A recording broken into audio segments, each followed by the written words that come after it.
I was standing in a bridal shop when the owner leaned close to me and whispered, "Hide in the fitting room." Her voice was shaking, her eyes wide with fear. I did not understand why until I saw my daughter's wedding dress being carried toward the front, and the woman who was supposed to protect her was smiling like she had already won. My heart started pounding so hard it felt painful. Something was terribly wrong. Something was about to explode. And in less than 5 minutes, I was going to witness a betrayal so cruel, so calculated, that it would change the way I saw trust, family, and justice forever. My name is Daniel Harper, and I am 48 years old. I have always believed that a father's job is simple. Protect your child, support their dreams, stand behind them when the world tries to knock them down.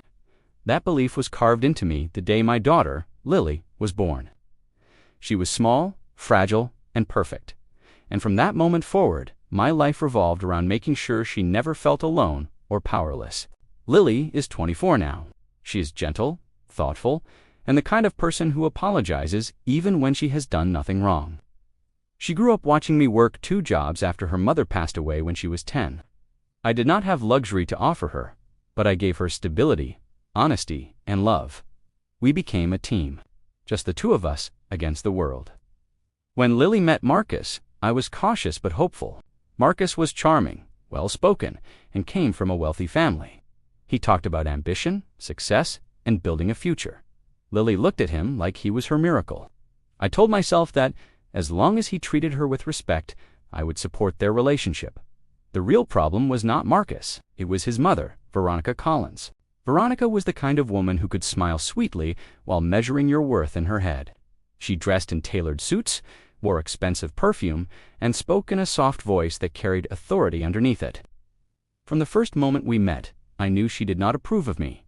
A single father, working class, no prestigious last name, no generational wealth.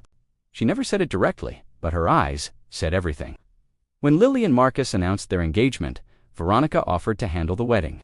She insisted on paying for everything: the venue, the catering, the dress. At first, Lily was grateful. She thought it was generosity. I saw something else: control. Every decision slowly stopped being Lily's. The colors changed, the guest list changed, the music changed. The dress shopping became scheduled around Veronica's availability. Lily tried to speak up once. I watched her voice soften as Veronica talked over her, smiling while correcting her. Lily would look at me later with tired eyes and say, "It is easier to let her decide." That sentence haunted me. The bridal shop was Veronica's idea, a luxury boutique downtown where everything looked expensive and untouchable.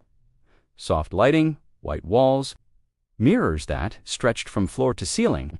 It felt less like a shop and more like a courtroom where judgment was passed silently.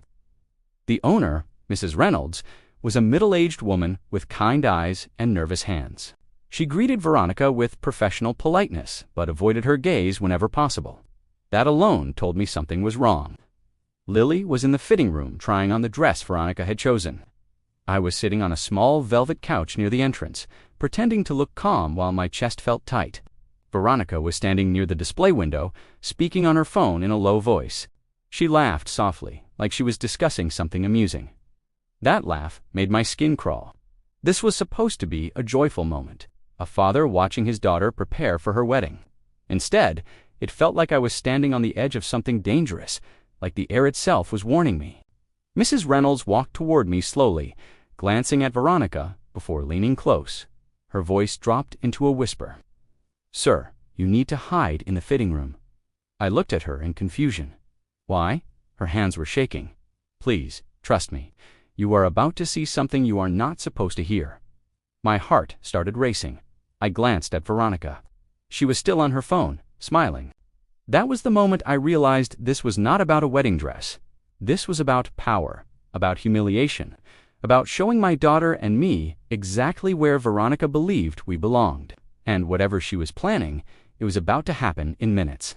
If you have ever felt underestimated, controlled, or pushed into silence by someone who thought they owned your worth, then this story is for you. Hit that like button and subscribe, because what you are about to hear is not just a wedding story. It is a reminder that real power comes from standing your ground, protecting the ones you love, and refusing to be erased. I slipped quietly toward the fitting rooms, my pulse hammering in my ears. Every step felt heavy, like I was walking into something I could never unhear. Mrs. Reynolds opened the door just enough for me to step inside, then closed it softly behind me. The room smelled like fabric, perfume, and nerves. I stood behind a partition, close enough to hear everything, far enough to stay unseen. Through the thin wall, I heard Veronica's heels clicking against the polished floor. Each step sounded deliberate, confident, like she owned the place. She ended her phone call and let out a satisfied breath. "Perfect timing," she said. Someone else entered. A woman's voice answered, lower and sharper. "Are you sure he is not here?" Veronica laughed quietly. "He is waiting outside like a loyal guard dog. He always stays where he is told." My stomach tightened. My hands curled into fists. She continued, her tone light but cruel underneath. "I have arranged everything. The dress, the payments, the alterations, the contract is under my name. Lily has no authority here." The other Veronica hesitated. "She is the bride." Veronica scoffed. "She is the decoration. I am the one who decides what this family looks like." I pressed my forehead against the wall, forcing myself to breathe slowly. I wanted to walk out. I wanted to confront her, but something told me this was only the beginning. Veronica lowered her voice. "Once she marries Marcus, she becomes part of us. And that means she needs to understand her place." There it was, not concern, not guidance, ownership. Moments later, Lily's voice came from inside the fitting room. "Dad, are you out there?" My chest burned. I stayed silent. Veronica answered smoothly. "He stepped out for a moment, sweetheart. Focus on your dress." Lily stepped out wearing the gown Veronica had chosen. It was beautiful, but it did not look like Lily. It was too stiff, too controlled, like it was designed to impress strangers instead of reflecting her soul. Veronica circled her like a critic. "Stand straighter. You must carry yourself like a Collins now." Lily swallowed. "I liked the other one better." Veronica's smile tightened. The other one was simple. This one shows status. Status, that was the word she worshipped. Lily looked down at the fabric. "It does not feel like me." Veronica leaned closer. "You will get used to it. Marriage is about adapting." I felt something crack inside me. Then Veronica turned to Mrs. Reynolds. "Make sure all invoices stay under my account. I do not want any confusion about who is in charge." Mrs. Reynolds nodded, nervous. "Yes, ma'am." Veronica lowered her voice again. "And once the ceremony is done, I want the dress returned immediately. I will not have it damaged by emotional displays." Emotional displays. "She was talking about my daughter like she was a liability," the other woman asked. "What about the father?" Veronica paused. "He is temporary. Men like him always are." That sentence hit me harder than anything else. She continued, colder now. "He raised her, yes, but once she becomes my son's wife, he becomes background noise. Sentiment is a luxury for people who have power. He does not." My vision blurred. "Not from tears, from rage." Veronica hesitated for half a second. "He will see it at the wedding." That was when I understood. This was not about surprises. It was about exclusion. About control. About erasing my place in Lily's life. Mrs. Reynolds shifted uncomfortably. "Ma'am, she deserves a voice." Veronica's tone sharpened instantly. "She has a voice. I allow it when appropriate." Silence followed. "Heavy, dangerous," Lily whispered. "I do not feel good right now," Veronica replied calmly. "Nerves are a sign of obedience." My breath caught. I had never heard something so twisted, delivered so gently. That was when I realized this was not a woman planning a wedding. This was a woman claiming territory. This was a woman declaring dominance. This was a woman preparing to strip my daughter of her autonomy piece by piece. And I was standing inches away, listening to it happen. My heart told me to intervene. My mind told me to wait, because whatever Veronica was about to do next was going to cross a line that could never be uncrossed. I stood there, frozen, as if my body had turned to stone. My mind was screaming at me to step out, to expose her, to protect Lily the way I always had. But another part of me was whispering something darker, something sharper. Wait, watch. Learn exactly how deep this rot goes. Because once I stepped in, there would be no going back. My heart was pounding so hard that I was terrified they could hear it through the thin wall. My palms were slick with sweat. My jaw was clenched so tight it ached. I had faced hardship before. long nights, empty bank accounts, grief, loneliness. But this was different. This was not life testing me. This was a person trying to erase my existence from my daughter's life, and I refused to let that happen. Veronica's voice floated through the room again, calm and controlled. This gown represents the family she is marrying into. It needs to be flawless. No personal touches. No sentimental nonsense. Sentimental nonsense. That was how she described love. That was how she described the bond between a father and his daughter. Lily spoke quietly. I wanted to wear my mother's necklace. There was a pause. A dangerous one, Veronica replied, her tone now cold. That is unnecessary. It clashes with the image we are building. I felt something snap inside me. Lily's mother had been gone for 14 years. That necklace was the only thing she ever asked to wear on her wedding day. Not diamonds, not pearls, just a memory. Just love. Veronica continued. This wedding is about legacy, about reputation, not about the past. The past. She was talking about my wife, about Lily's mother, about the woman who gave her life. My vision blurred, my chest burned, my hands trembled. This was no longer about control. This was about disrespecting the dead. This was about rewriting history. This was about breaking my daughter down so she could be molded. I leaned against the wall, forcing myself to stay silent. Every instinct told me to burst through that door and end it. But something inside me had shifted. I was no longer reacting. I was calculating, because confronting Veronica now would only feed her power. She thrived on dominance, on intimidation, on watching people shrink. If I stormed out, she would smile, because she would know she had pushed me into emotional chaos. No, I would not give her that satisfaction. I needed her to expose herself fully, publicly, irrefutably. Lily's voice trembled. I just want my dad to walk me down the aisle. The room went silent again. Then Veronica spoke slowly. We will see if that is appropriate. Appropriate? That word crushed me. Walking my daughter down the aisle was not a privilege. It was a promise I had carried in my heart since she was a child. It was a moment that symbolized every sacrifice, every sleepless night, every scraped knee I had kissed, every tear I had wiped away, and she was treating it like a favor. I closed my eyes and took a slow breath. My anger transformed into something colder. This woman did not deserve a private confrontation. She deserved exposure. I whispered to myself, so quietly that only I could hear it. You have crossed the wrong man. I was no longer hiding out of fear. I was hiding to gather proof. Because when I stepped out of that fitting room, it would not be with rage. It would be with strategy, with patience, with precision. Lily deserved justice, not chaos. She deserved empowerment, not a scene. She deserved to see who Veronica truly was without manipulation or filters. I listened closely as Veronica continued outlining her control. Guest lists, seating arrangements. Who was allowed near the family table, who was not. She was constructing a hierarchy, and I was being placed at the bottom. And every word she spoke strengthened my resolve. She thought I was powerless. She thought I was temporary. She thought I was invisible. But invisibility is only weakness if you stay silent. I was about to use it as my greatest weapon. Because once you understand your enemy, truly understand them, you no longer react to them. You outmaneuver them. And Veronica had just given me everything I needed to begin. I stayed hidden for 2 more minutes after my resolve settled. 2 minutes of listening. 2 minutes of letting Veronica believe she was untouchable. 2 minutes of memorizing her arrogance, her tone, her assumptions. When I finally stepped out of the fitting room, my body was calm, but my mind was razor sharp. Mrs. Reynolds saw me first. Her eyes widened. I placed a finger to my lips. Do not say anything, I whispered. She nodded. I walked slowly to the front of the shop and pulled out my phone.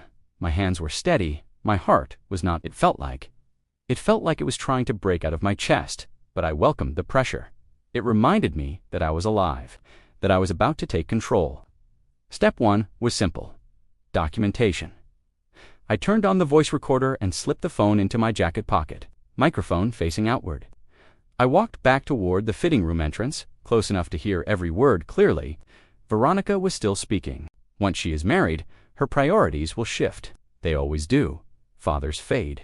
Fade. That word was poison. I took a breath and stepped forward. Interesting, I said calmly. The room froze. Veronica turned. Her smile faltered for a fraction of a second before she recovered. "Daniel, I thought you had stepped out." "I did," I replied, into the truth. Lily looked at me, confused and anxious. "Dad, what is happening?" I met her eyes gently. "Stay right there, sweetheart." Veronica straightened her posture. "This is a private fitting." "So is your conversation," I said. "But you did not seem to mind having it where everyone could hear." Mrs. Reynolds swallowed hard. Veronica lifted her chin. "You are misunderstanding my intentions." "No," I said quietly. "I am understanding them perfectly." I took another step forward. "You control the payments, the contracts, the guest list, the dress, and now you want to control who walks my daughter down the aisle." Lily gasped, "What?" Veronica's eyes flicked to her. "Do not exaggerate." I looked at Lily. "She said it might not be appropriate for me to walk you."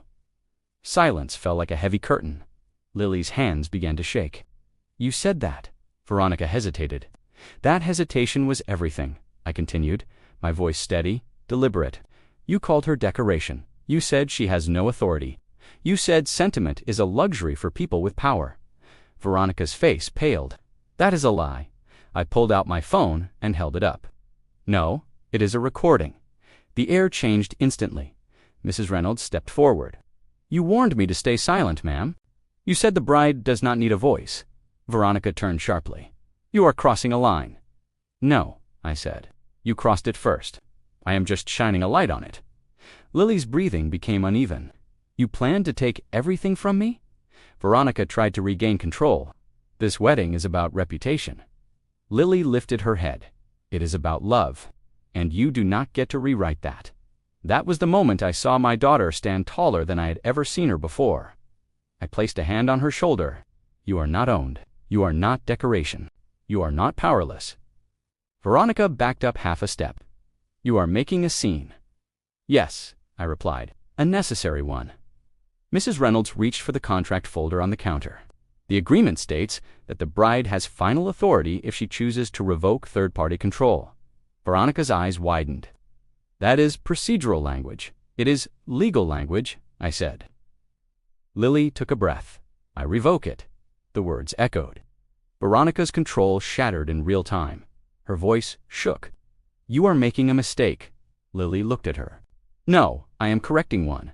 The room felt lighter, like a storm had broken. Veronica gathered her things, her movements stiff, her pride wounded. "This is not over." I met her gaze. "For you, it is." As she walked out, her heels no longer sounded confident. They sounded hurried, unsteady. I turned to Lily. "You choose your dress. You choose your moment. You choose your life." She nodded, tears in her eyes, but her voice was strong. "And you walk me down the aisle." My chest loosened. Always. The wedding day arrived like a quiet storm. Calm on the surface, power shifting underneath.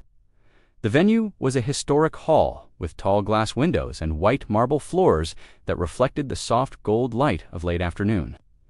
Every detail was elegant, but this time it was Lily's elegance. Her choices, her colors, her music, her voice, in every corner of the room. I stood near the entrance, watching guests arrive. My suit felt heavier than usual, not because of its fabric, but because of what it represented. This was not just a wedding.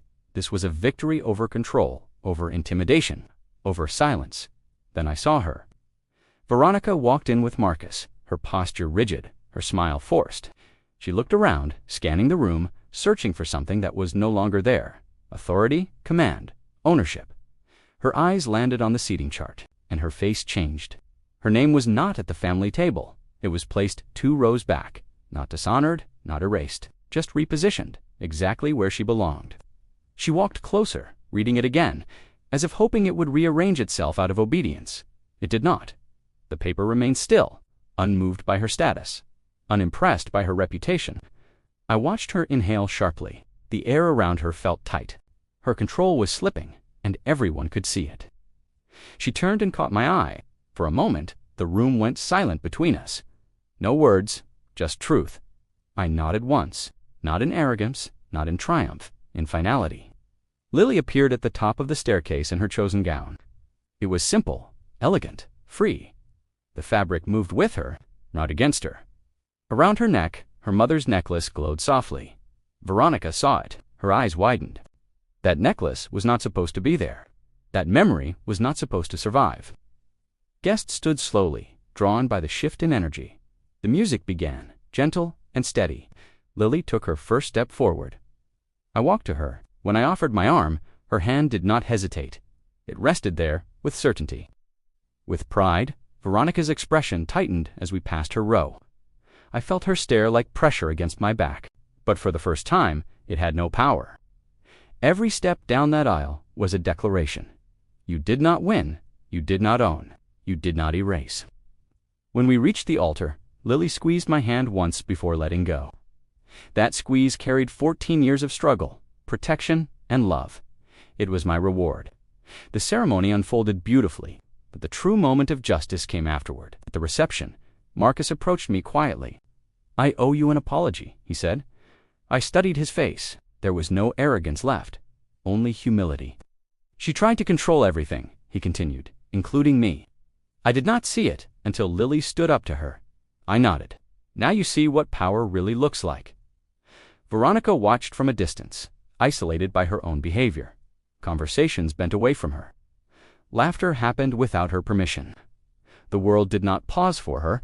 She approached Lily once, carefully. "You embarrassed me," she said under her breath. Lily met her gaze calmly. "No, I freed myself." That was the final blow. Veronica stepped back, stunned. There was no anger to fight, no weakness to exploit, only independence standing in front of her. I felt something release inside my chest. Not rage, not victory, relief, the kind that comes when you know your child is safe. When the speeches began, Lily raised her glass. "To my father," she said, "the man who taught me that love is not control and strength is not dominance. You did not save me. You reminded me that I was already powerful." The room erupted in applause. I stood slowly, my vision blurred, my throat tight. That was my revenge, not humiliation, not destruction, but truth made visible. Veronica sat frozen, surrounded by the consequences of her own arrogance. She had not been defeated by force. She had been defeated by clarity, and nothing humbles a tyrant more than realizing their power was never real. After that day, life felt quieter in a way I had not experienced before. Not empty, not lonely, just peaceful. Like a room that had finally been cleared of tension after years of holding its breath. I realized that revenge is often imagined as something loud and destructive, but the most powerful kind is silent and unshakable. It is the kind that comes from standing firm in truth while someone else collapses under the weight of their own lies. Veronica did not lose her power because we attacked her. She lost it because she exposed herself. Control only works when people believe in it. The moment Lily stopped believing, the illusion shattered. That was karma in its purest form. Not punishment delivered by force, but consequences delivered by clarity. I did not forgive her. Some actions do not deserve forgiveness. When someone tries to erase your identity, your memories, and your dignity, they cross a line that cannot be smoothed over with polite acceptance. Forgiveness is for wounds that come from ignorance. What she did came from intention, but I also did not carry hatred forward. Hatred keeps you chained to the very person you want to be free from. I chose something better. I chose distance. I chose boundaries. I chose peace that did not depend on her regret. Lily changed after that day. She walked differently. She spoke differently. Her voice became steadier. Her eyes became clearer. She no longer asked permission to exist. She understood that respect is not granted by others. It is claimed by the self. That was the true victory. I learned something about myself, too. Being a protector does not always mean charging into battle. Sometimes it means stepping back long enough to let the truth speak for itself. Sometimes it means trusting that the person you raised has the strength to stand when the moment demands it. Power does not come from money. Power does not come from titles. Power does not come from fear. Power comes from integrity, from consistency, from love that does not need control to survive. Karma does not rush. It waits. It watches. And when people build their lives on dominance and manipulation, it eventually hands them exactly what they deserve. Isolation, irrelevance, silence. Veronica still exists in our world, but she no longer occupies our space, and that difference matters more than any apology she could have offered. Justice was not her humiliation. Justice was our freedom, and freedom is always louder than revenge. If this story made you feel something deep inside, hit that like button and subscribe for more powerful stories of justice and strength. Tell us in the comments about a moment when you finally stood up for yourself or someone you loved. Your story might be the courage someone else needs to find their own power.